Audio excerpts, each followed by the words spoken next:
Happy Easter again. You know, the Easter season, especially the Paschal Triduum, which actually ends on Easter Sunday, is at the very heart of our faith, without which there is no such a faith like Christianity. You know, when we are talking about how the many different lessons are given to us, just a little looking back at what took place during the Easter Vigil, which was last evening, there are so many readings or scriptural texts that would somehow bring us back to the very beginning of this very faith of ours. And it is precisely because of the suffering, the death, and the resurrection, together with his ascension into heaven of the Lord Jesus, that our faith is founded upon.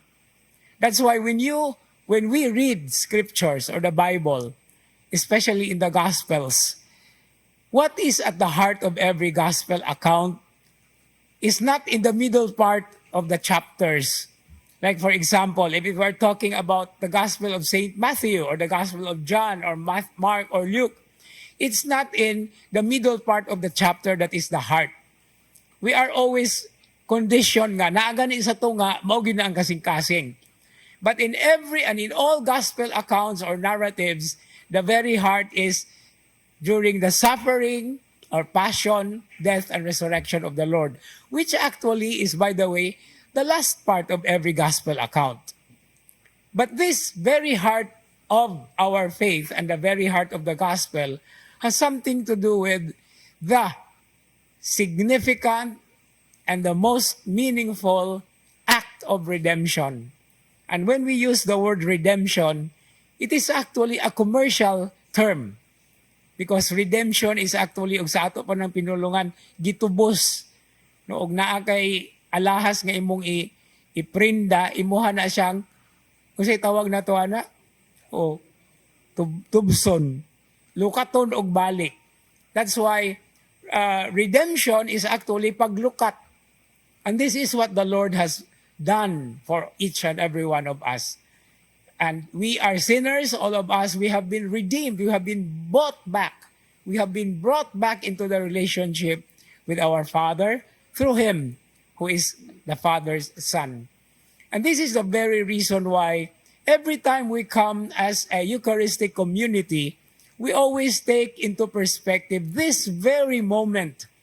And that's the reason why a very significant way of looking back, or every once in a while, we have to be reminded, why do we come as a community, well, except for the daily mass goers, nganong Domingo mangyod?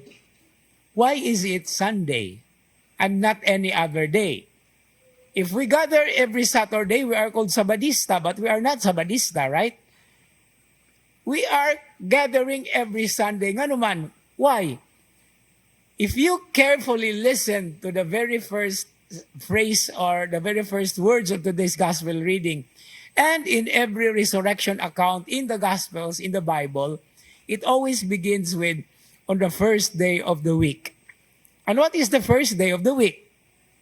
I think we are familiar with our calendars, right? Unsa man gyud ang unang adlaw sa atong kalendaryo? O Sunday, no? Nayuban nga ang Sunday katapusan actually. Pero it's all that the seventh day of the week, which is Sabbath, okay? It's Sabado. And after the seventh day is the first day. Kay pito raman kabuk adlaw anang simana. And that's the reason why it is called semana. Do you know the reason why it is called semana? Semana comes from the Latin languages meaning 7. No? So wala na. So ang Beatles naa sila 8 days a week. No? Okay. But then the 8th day of the week is already the first day of the week. Kay human og 7, number 1 naman na. So what is after Saturday? Sunday. No? And that's why in Spanish it is called Domingo. No? Or in Latin, Domenicos or Domenica. Nga naman, it comes from the word Lord. So it is the Lord's Day. And the Lord resurrected from the dead on the day after the Sabbath. Now you would say, Padre, Sabado man to siya sa gabi. No, it was on a Saturday evening. Well, the Jewish calendar always begins with the evening. That's the reason why we have what we call anticipated masses. Because the Saturday evening is already counted as the next day. And what is the basis of that? The very act of creation in Genesis chapter 1. And evening came and morning followed the first day. And evening came and morning followed the second day, and so on and so forth. And that's the reason why we come here as Dominical people. Domingo ang atong pagsaulog, isip, banay sa pagtuo, as a family of faith and as God's family. And what do we do on Sundays anyway? It is rest day. Rest because the following day is work. We have to gain strength in order to have the next day, which is our work. But it's not only rest day. It's also a day with the family. And the day of the family is always highlighted with going to church to celebrate the Eucharist, to be with the whole community of faith redeemed by the Lord Jesus, who today we are actually reliving.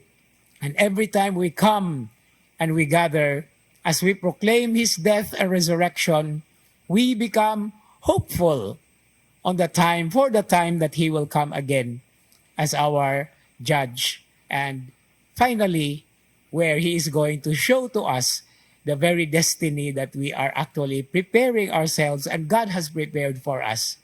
And this is the very moment that every time we celebrate Sunday, the Eucharist, there is always a glaring hope for us. Together with the proclamation, we proclaim your death, Lord Jesus, until you come in glory.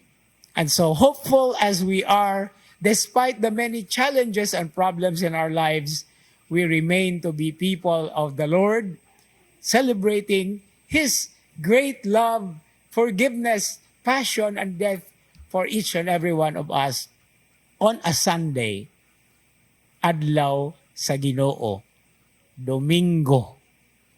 And so, as we continue with this Eucharistic celebration, let us also not forget that what we experience here should also be shared, should also be relayed, should also be manifested in the way that we reach out to our brothers and sisters, proclaiming that He has risen from the dead. Alleluia, alleluia, alleluia.